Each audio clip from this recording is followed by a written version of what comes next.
Nasayop gyud ko.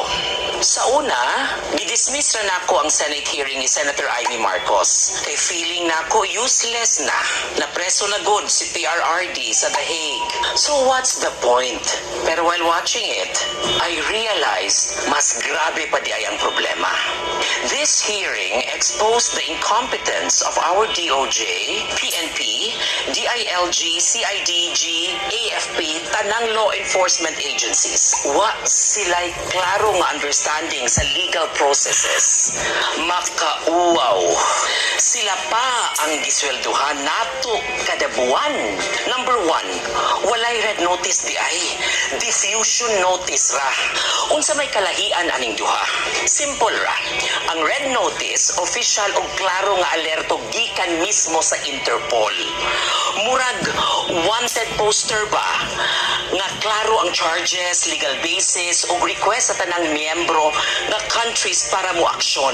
Pero ang diffusion notice, murag chismis.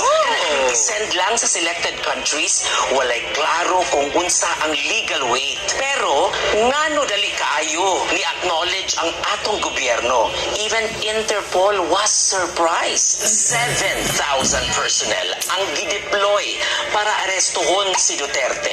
Naay memo before ni gawas ang ICC warrant at 3 o'clock in the morning, March 11, meaning kabalo na sila daan.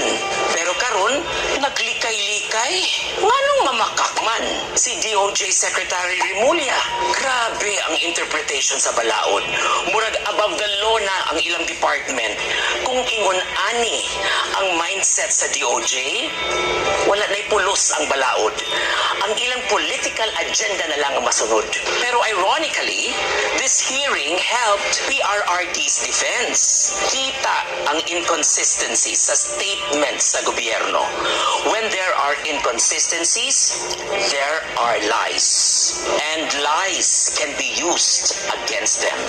So in the end, this whole thing, dili lang ni kapakyasan sa Marcos administration. This actually strengthened Duterte's case.